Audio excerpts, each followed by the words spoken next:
Shabbat Shalom, hermanos y hermanas. Vamos a continuar con el estudio de Apocalipsis, con las guías de estudio de Baruch, que lo hacemos en archivo PDF. Ya saben, están subidas en la página web. Si quieren descargarlas pueden ingresar allí y tenerlas a mano. Y bueno, vamos a empezar. El capítulo arranca así.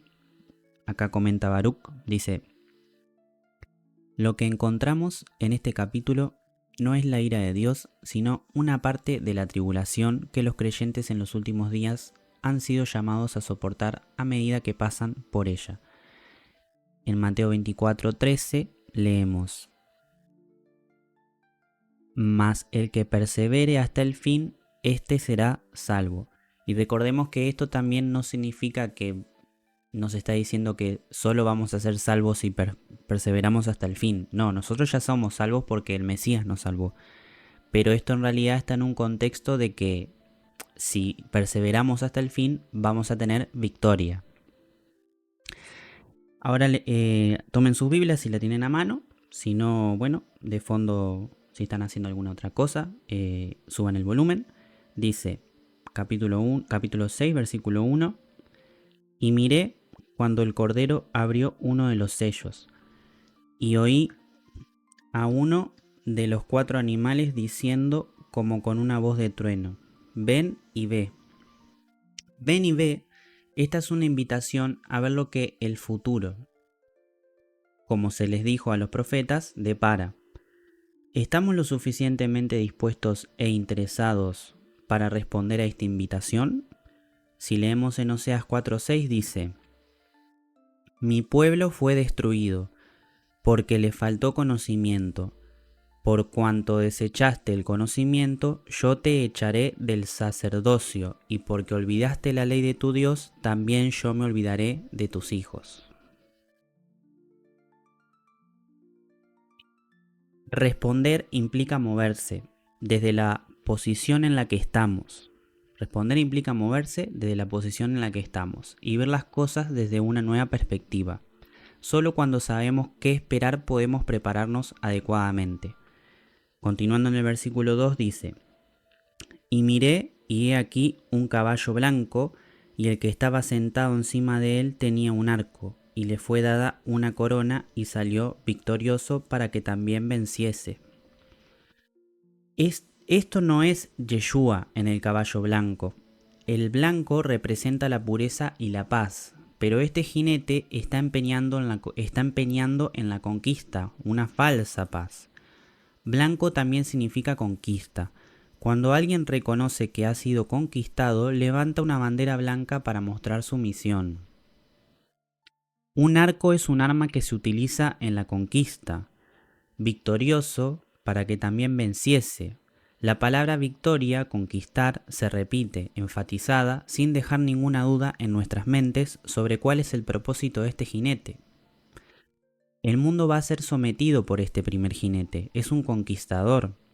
Toma el control eliminando toda oposición. También toma el control para derramar sangre. Él conquista una cuarta parte de la tierra. Continuando con el versículo 3 leemos: y cuando él abrió el segundo sello, oí al segundo animal que decía: ven y ve.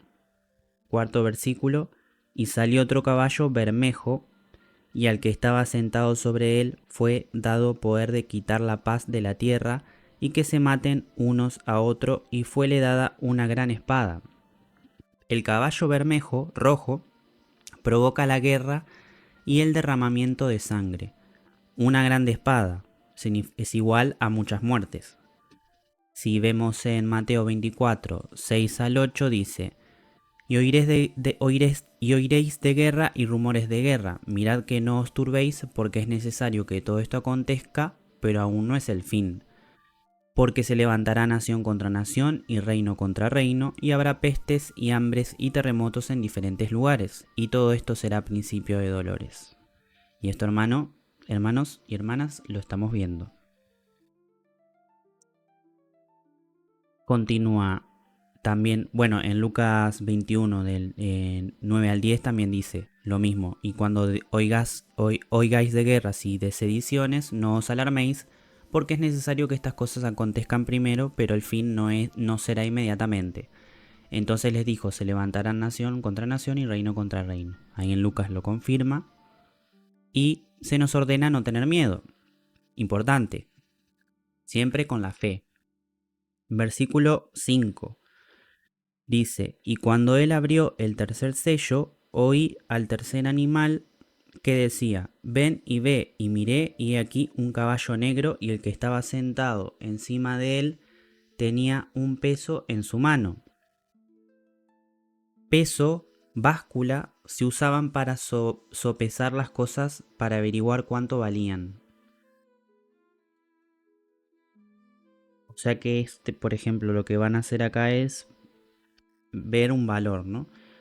Vemos en el versículo 6 que dice, y oí una voz en medio de los 4 animales que decía, 2 libras de trigo por un denario y 6 libras de cebada por un denario, y no hagáis daño al vino ni al aceite. El precio de los alimentos se disparará. Un denario es el salario diario normal de un hombre. Esto suele suceder en una época de pestilencia o hambruna. El aceite en la Biblia a menudo habla del Espíritu Santo. El vino habla de gozo. A pesar de las atrocidades y dificultades, el gozo del Espíritu Santo no se verá afectado y aún estará disponible para nosotros, los que lo deseamos. Nuestra alegría no se basa en nuestras circunstancias, sino que está arraigada en nuestra relación con el Mesías Yeshua. Todavía hay tiempo para conocer a Dios y su salvación. Amén. Y esto, por ejemplo, recuerden como vimos en estudios anteriores que esto se va a empezar a cumplir cuando el Islam genere tanta inestabilidad y tanta destrucción y haya una guerra entre las naciones y el Islam. Todo eso van a provocar muchas hambrunas, van a provocar muchos desbalances en la economía y bueno, se va a empezar a cumplir todo esto, ¿no? De que se disparen los precios y bueno, todo lo que está acá. Pero, como estamos con la unción del Espíritu Santo, vamos a estar tranquilos y nuestro gozo, nuestra paz no se va a ver afectada por todas estas cosas como la gente mundana. Porque la gente mundana está perdida, no sabe, no entiende. Muchos espero que en esos tiempos incluso lleguen a la fe. Y oramos por ellos. Pero nosotros ya, como quien dice, lo que estamos estudiando, sabemos esto hace tiempo. Gracias a Dios estamos ya sabidos. No nos va a agarrar por sorpresa y tenemos la bendición del Espíritu Santo. Entonces vamos a estar tranquilos. No se va a limitar nuestra paz ni nuestro gozo. Esa es la promesa y es lo bueno y lo que nunca hay que perder de vista. Entonces continúa en el versículo 8, dice, y miré y he aquí un caballo amarillo. Bueno, creo que está mal traducido, creo que en realidad es verde, pero nosotros en esta Biblia lo tenemos como amarillo, pero es verde. Y dice, y el que estaba sentado sobre él tenía por nombre muerte, y el infierno le seguía, y le fue dada potestad sobre la cuarta parte de la tierra, para matar con espada, con hambre, con mortandad y con las bestias de la tierra. En Jeremías 35:6, los hombres que están en un dolor insoportable tienen una cara con un tono verdoso. Ven, aquí menciona tono verdoso porque en realidad la traducción correcta es verde, no amarillo. Porque el verde simboliza el estar mal, como veneno. Este tono verdoso se traduce como amarillo. ¿Ves? Por acá está el error.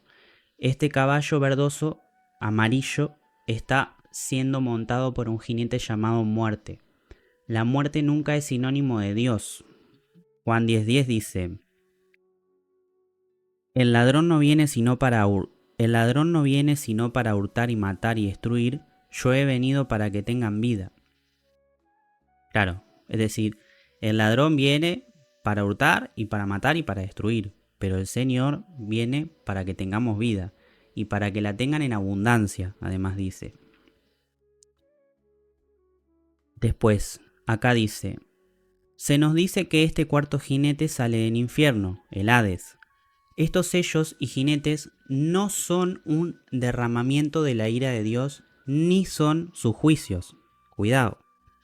Lo que vemos aquí es persecución satánica. En ninguna parte de la Biblia dice que no pasaremos por la persecución satánica.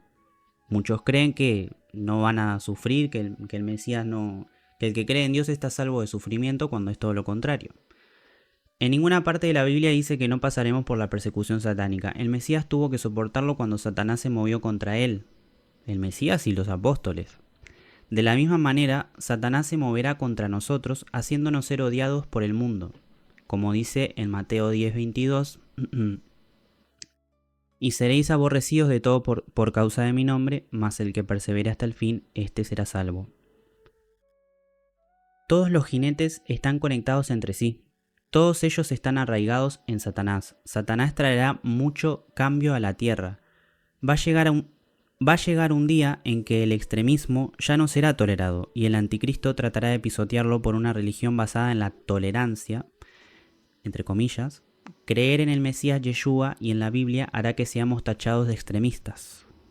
Claro, porque no va a ser tolerado que la única verdad solo haya un único Dios que castiga el pecado, ¿no? Porque eso es lo que la gente no quiere, ¿no? Un Dios que juzgue lo malo, que juzgue el pecado, ¿no? La gente solo quiere un Dios de puro paz y amor y que les permita hacer todo lo que ellos en su carne quieren hacer.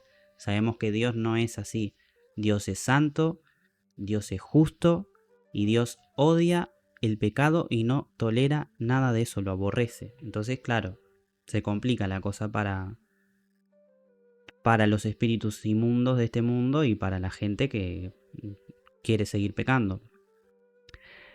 Estos jinetes tienen autoridad para matar a un cuarto del mundo. Tribulación e ira. Hoy vamos a hacer una pausa y tratar de envolver nuestras cabezas alrededor de las diferencias entre la tribulación y la ira. ¿Será la ira y el juicio de Dios para todos? Véase 1 Tesalonicenses 5:9, dice: porque no nos ha puesto Dios para ira, sino para alcanzar salvación por medio de nuestro Señor Jesucristo. Amén. Compartiré con ustedes estos pensamientos, pero este es un caso en el que realmente los animo a buscar estos por sí mismos. Por lo que puedo entender, hay una diferencia entre la tribulación y la ira, juicio. Recordemos que la tribulación es una cosa y la ira, que es el juicio de Dios, es otra. 1. La tribulación es algo que Satanás instiga, causando problemas para el pueblo de Dios. Si vemos Lucas 31:34 dice: dijo también el Señor: Simón, Simón, he aquí Satanás os ha pedido para zarandearos como a trigo, pero yo he rogado por ti que tu fe no falte, y tú, una vez vuelto, confirma a tus hermanos. Él le dijo: Señor, dispuesto estoy a ir contigo no solo a la cárcel, sino también a la muerte. Y él le dijo: Pedro, te digo que el gallo no cantará hoy antes que tú niegues 3 veces que me conoces. Apocalipsis 2:10 dice: no temas en nada lo que vas a padecer. He aquí, el diablo echará a algunos de vosotros en la cárcel para que seáis probados y tendréis tribulación por 10 días. Sé fiel hasta la muerte y yo te daré la corona de la vida. No necesitamos temer a la tribulación, el poder de Satanás es limitado y en una última instancia está bajo el control de Dios, porque el espíritu que está en nosotros es mayor al que está en este mundo. El juicio, ira, es un juego de pelota completamente diferente. Aquí es donde Dios lo instiga y está en relación directa con la gente pecadora. Noé y el diluvio, Faraón en Egipto, el día del Señor aún por venir. ¿Es el Apocalipsis sobre la tribulación o el juicio? La respuesta es ambos. Si vamos con la interpretación literal, a Satanás se le da 3 años y medio para ejercer la plenitud de su autoridad. Causar tribulación en la tierra. Poco después de la abominación de la desolación, la ira de Dios comenzará, y esto empezará a restringir significativamente la actividad satánica. Esto, lo de la abominación de la desolación, lo vemos en Daniel. Con respecto al arrebatamiento, el rapto, mejor traducido el arpazo, Algunas personas creen que tendrán lugar antes de los últimos 7 años. Estos son los famosos ante-pre de la tribulación, o los que creen en una pretribulación. Otras personas creen que tendrá lugar en medio de la semana 70 de Daniel, a mediados de la tribulación, y aún otras personas creen en que la iglesia no es arrebatada hasta el final de los 7 años, después, o sea, los post de la tribulación. Baruch enseña que el arrebatamiento, el rapto, ocurre poco después de 2 eventos: la abominación de la desolación y el sellado de los 144.000 de las 12 tribus de Israel. Para mí, dice Baruch, para la que crea las notas, la tribulación cae bajo los sellos, sobre los que leeremos en los próximos días. Bueno, yo digo para mí también porque está especificado también que cuando termina de abrir los sellos, dice que el Señor levanta a sus escogidos en el aire y se los lleva. Continuamos leyendo acá lo que dice Baruch. Dice: Yeshua abre los sellos, le da a Satanás la autoridad para llevar a cabo su negocio sucio, y no va a ser fácil ni bonito. Entonces Yeshua viene de nuevo. Al final del 6º sello es igual el fin de la tribulación y anuncia la ira del Cordero. Lo vemos en Apocalipsis 6:12. Dice: miré cuando abrió el 6º sello, y aquí hubo un gran terremoto, y el sol se puso negro como tela de silicio, y la luna se volvió toda como sangre. Y recordemos siempre, el silicio simboliza arrepentimiento.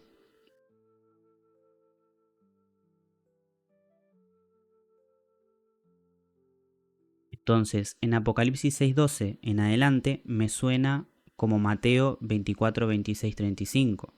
Exacto, si leemos dice: así que, si os dijeren mirad, está en el desierto, no salgáis. O si dicen mirad, está en los aposentos, no lo creáis. Porque como el relámpago que sale del oriente y se muestra hasta el occidente, así será también la venida del Hijo del Hombre. Porque donde quiera que estuviese el cuerpo muerto, allí se juntarán las águilas. E inmediatamente, bueno, antes vamos a hacer una pausa, que es, siempre tengan en mente esto, porque el enemigo va a querer engañar a mucha gente.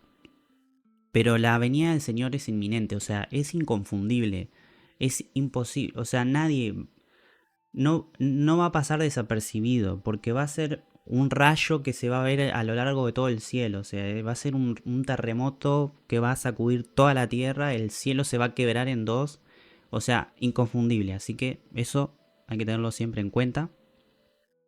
Y continúa acá en Mateo 24-29, dice: e inmediatamente después de la tribulación de aquellos días, o sea, después de la tribulación, no de la ira, de la tribulación de aquellos días, el sol se oscurecerá y la luna no dará su resplandor, y las estrellas caerán del cielo, y las potencias de los cielos serán conmovidas. Entonces aparecerá la señal del Hijo del Hombre en el cielo, y entonces lamentarán todas las tribus de la tierra, y verán al Hijo del Hombre viniendo sobre las nubes del cielo con poder y gran gloria, y enviará a sus ángeles con gran voz de trompeta, y juntará a sus escogidos de los 4 vientos, desde un extremo del cielo hasta el otro. De la higuera aprender la parábola. Cuando ya sus ramas están tiernas y brotan las hojas, sabéis que el verano está cerca. Así también vosotros, cuando veáis todas estas cosas, conoced que está cerca a las puertas. De cierto os digo que no pasará esta generación hasta que todo esto acontezca. El cielo y la tierra pasarán, pero mis palabras no pasarán. Amén. Así que está bastante claro, ¿verdad? Dice: por lo tanto creo que seremos arrebatados definitivamente antes de la ira de Dios. Bueno, eso está confirmadísimo. Después, el 7º sello, y leemos Apocalipsis 8:1, dice: cuando abrió el 7º sello, se hizo silencio en el cielo como por media hora. Silencio en el cielo, la ira de Dios está a punto de ser derramada. Las trompetas son dadas. Es algo así, yo me imagino esto así como una especie de... ¿Vieron el famoso la calma antes de la tormenta? Esa famosa calma. Bueno, esto es así, pero como a gran escala, ¿no? Silencio en el cielo, porque va a empezar la ira, o sea, el evento más catastrófico de la creación. El Señor destruyendo su creación, dando juicio. Y dice, el soplado de estas trompetas significa el comienzo de ese juicio sobre las personas que aún viven en la tierra. Es malo, pero la cosa empeora con las copas. No estamos sujetos a la ira. Véase Tesalonicenses 5:9, dice, porque no nos ha puesto Dios para ira, sino para alcanzar salvación por medio de nuestro Señor Jesucristo. Así es. Algunos citan los siguientes ejemplos de cómo Dios puede protegernos en medio de tiempos difíciles. Los israelitas vivían en Egipto, pero no estaban sujetos a las plagas que Dios envió sobre los egipcios. Todavía estaban siendo atormentados y azotados y golpeados por los egipcios, tribulación, pero no sufrieron la ira de Dios, las plagas. Y eso es verdad, está en Éxodo. Es muy bonito eso, porque ellos estaban en tribulación porque los castigaban los egipcios, pero cuando el Señor mandó a Moisés a hablar con Faraón y Faraón siempre iba, al final endurecía su corazón porque si bien sí creía que Dios era real y veía cómo mandaban esas plagas, bueno, él cada vez que la plaga terminaba volvía a hacer las cosas mal y cada vez endurecía más su corazón. Pero el punto acá es que con cada plaga que se enviaba, los hijos de Dios, los judíos, no recibían. Incluso cuando mandó esa, la que más me resuena ahora es la plaga esa que oscureció todo. Fue como una tiniebla que quedó todo oscuro Egipto y nadie podía ver. O sea, de acá a acá no podía ver nada. La gente quedó paralizada en oscuridad completa, pero el lugar donde estaban los judíos, los hijos de Dios, ellos estaban bien. Estaba toda la tiniebla, pero alrededor de ellos había luz. Así que eso fue glorioso y así siempre es con los hijos de Dios, ¿no? Acá también otro ejemplo dice, Lot pasó por tiempos difíciles, tribulación, en Sodoma. Pero cuando la ira de Dios fue derramada, lo sacaron afuera, en el último minuto. Sí, en Génesis 19, cuando se le aparece el ángel y le dice que tiene que irse. Las paredes de Jericó cayeron, Rahab y su familia se salvaron cerca del final antes de la destrucción total de los que vivían en Jericó. Dios puede ciertamente protegernos a través de todas las cosas, incluso su ira. Sin embargo, la palabra que aparece en Tesalonicenses 4:17, que si leemos dice, luego nosotros los que vivimos, los que hayamos quedado, seremos arrebatados juntamente con ellos en las nubes para recibir al Señor en el aire y así estaremos siempre con el Señor. Entonces Tesalonicenses 4:17 describe el rapto. No permite que uno sea protegido en su lugar, sino más bien removido de la ubicación. Luego nosotros, los que vivimos, los que quedamos, juntamente con ellos, seremos arrebatados en las nubes al recibir al Señor en el aire y ahí estaremos siempre con el Señor. Está claro en este texto que la iglesia no se mantendrá en su lugar durante la ira de Dios, sino que será llevada al cielo. La profecía es un patrón. Así es. Así que hermanos, eso es una completa seguridad que si bien tribulación, como todos los hijos de Dios a lo largo de la historia han pasado, vamos a pasar, Dios lo dice, persevera y al final vas a tener victoria. Y lo más importante es no quedarse a la ira de Dios, porque esa es la peor. La tribulación no se compara a lo que es la ira de Dios. Y nosotros, gracias a Dios, y el que es verdadero creyente jamás va a dar, es imposible que vuelva hacia atrás o rechace al Señor una vez que lo aceptó. Un verdadero creyente tiene asegurado eso, tenemos asegurado eso y vamos a ser arrebatados antes de la ira de Dios.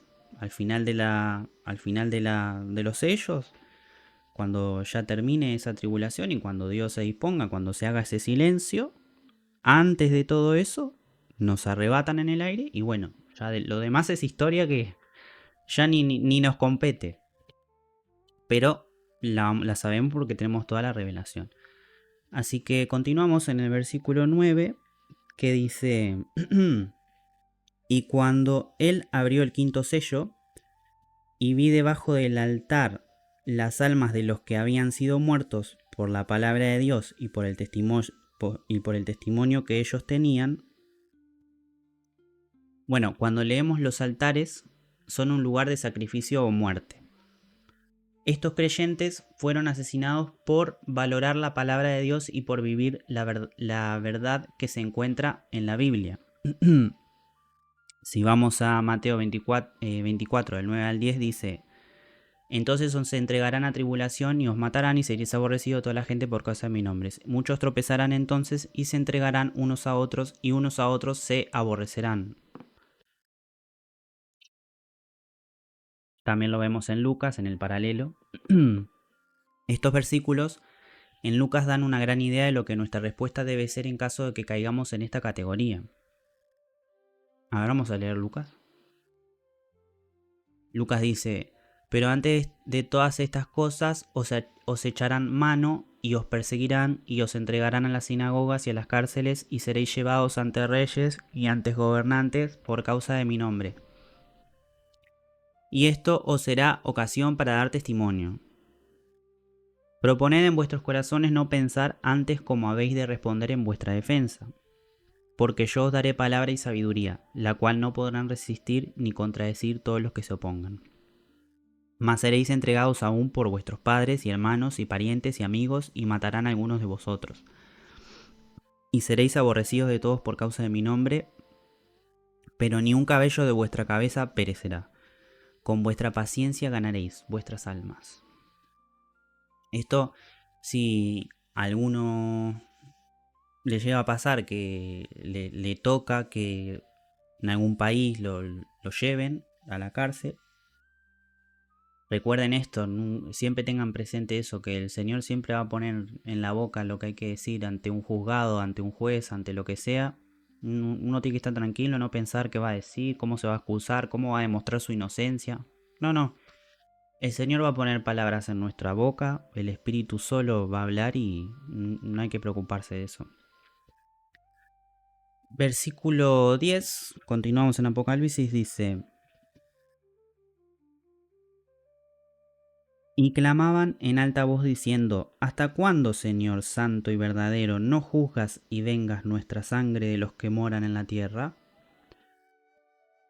Que moran en la tierra significa la lealtad de estas personas es a la tierra, al anticristo, tiene una mente terrenal. Continuamos en el versículo 11. Y le fueron dadas sendas ropas blancas, y fueles dicho que reposasen todavía un poco de tiempo, hasta que se completaran sus consiervos y sus hermanos, que también habían de ser muertos como ellos. Ser muertos como ellos. Ser muertos como ellos. Esto es todavía futuro. Hasta este punto, la ira de Dios ni siquiera ha sido aludida. El primer anuncio de su inminencia es con el sexto sello, aunque aún así sigue en el horizonte. Todos estos primeros 5 sellos tienen que ver con la persecución satánica y no son un resultado de la ira de Dios, repito. Todos estos primeros 5 sellos tienen que ver con la persecución satánica y no son un resultado de la ira de Dios.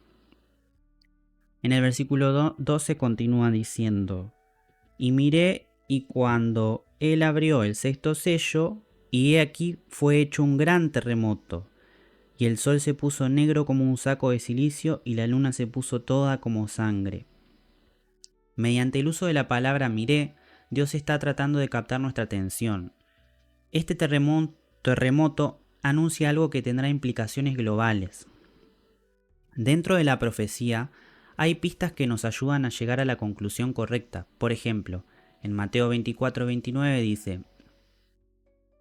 inmediatamente después de la tribulación de aquellos días, el sol se oscurecerá y la luna no dará su resplandor, y las estrellas caerán del cielo, y las potencias de los cielos serán conmovidas. La luna no se vuelve roja acá en Mateo 29. Aquí no da luz. Aquí lo que se dice es que no da luz. Este versículo habla de un evento diferente a la época a la que se hace referencia a Apocalipsis 6:12, es decir, Mateo 24 se refiere a la segunda venida del Mesías. La primera vez que las escrituras se refiere al sol volverse oscuro y la luna que se convierte en sangre es en Joel 2:31, que dice: el sol se convertirá en tinieblas y la luna en sangre antes que venga el día grande y espantoso del Señor. En esta escritura se anuncia la ira de Dios. En Joel se alude al hecho de que esta es la última oportunidad para que la gente torne y clame el nombre del Señor antes de que caiga la ira de Dios. Estos versículos 6:12 y Joel 2:31 anuncian la cercanía del arrebatamiento, el rapto, el Mesías recogiendo a los que han sido redimidos. Saco y cilicio alude a un tiempo de arrepentimiento. Una luna roja de sangre une el arrepentimiento y la redención, claro. Una imagen visual para recordarnos la sangre del Cordero, así es. Versículo 13 continuamos y dice: y las estrellas del cielo cayeron sobre la tierra como la higuera echa sus higos cuando es movida de gran viento. Juan está a punto de anunciar la ira de Dios. Continuamos en el versículo 14. Y el cielo se apartó como un libro que es envuelto, y todo monte y las iglesias fueron movidas de sus lugares. Y recordemos, perdón hermanos que se me seca mucho la garganta.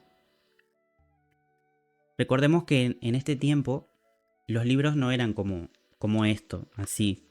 Los libros eran como de pergamino y se enrollaban. Eran libros que se abrían así y se enrollaban así. Entonces acá lo que dice es que el cielo, dice, leemos de nuevo, el cielo se apartó como un libro que es envuelto, es decir, se envuelve, el cielo se empieza a correr, se mueve así, se envuelve y esa expansión que hizo Dios se enrolla de vuelta, no sé cómo describirlo, pero espero que me entiendan, como que el cielo se enrolla y se va a poder ver lo que hay del otro lado, que es el mundo espiritual, el mundo que tiene el reino de Dios, donde están los ángeles esperando para venir a hacer la guerra contra el mal, que son millones, recordemos, lo vimos en el capítulo pasado.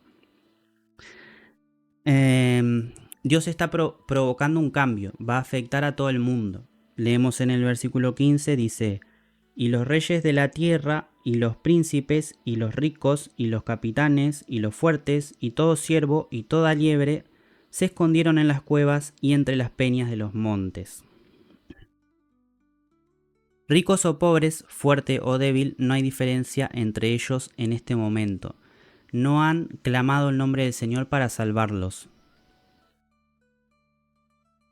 Bueno, en cambio, no lo completó acá, pero en cambio, en vez de arrepentirse, están buscando esconderse. O sea que ni en ese tiempo ellos quieren arrepentirse, prefieren buscar un escondite, lo cual es imposible, pero prefieren eso, que los trae un monte igual a arrepentirse. Continuamos en el versículo 16 entonces, que dice: y decían a los montes y a las peñas, caed sobre nosotros y escondednos de la cara de aquel que está sentado sobre el trono y de la ira del Cordero. Porque cuando el cielo se abra, se enrolle como ese libro, como ese pergamino, va a estar visible todo el mundo, el reino de Dios, todo el mundo espiritual que está del otro lado, que nosotros no vemos ahora porque está el cielo, la expansión, pero cuando eso no esté se va a ver todo. Y se va a ver claramente el trono del Señor, se va a ver el rostro y el trono del Señor arriba, gigantesco. Y claro, la gente no va a haber punto del planeta que no se vea eso. Y por eso dice y escondednos de la cara de aquel que está sentado sobre el trono y de la ira del Cordero. Imagínate, aterrados. Dice acá Baruch, aclara: decían a los montes y las peñas. Esta es la primera vez que se menciona la ira de Dios. Todavía no ha caído, pero es inminente. Cuando estas personas sintieron el terremoto y vieron el sol y la luna cambiando de color, En lugar de arrepentirse y clamar al nombre del Señor, como Joel les había aconsejado que hicieran, trataron de esconderse, llamando a las rocas y a las montañas para ayudarles en su lugar. Continúa en el versículo 17, último versículo de hoy,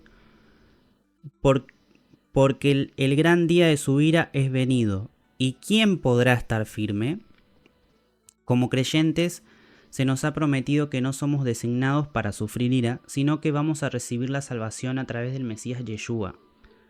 Como dice en 1 Tesalonicenses 5:9, porque no nos ha puesto Dios para ira, sino para alcanzar salvación por medio de nuestro Señor Jesucristo. Amén.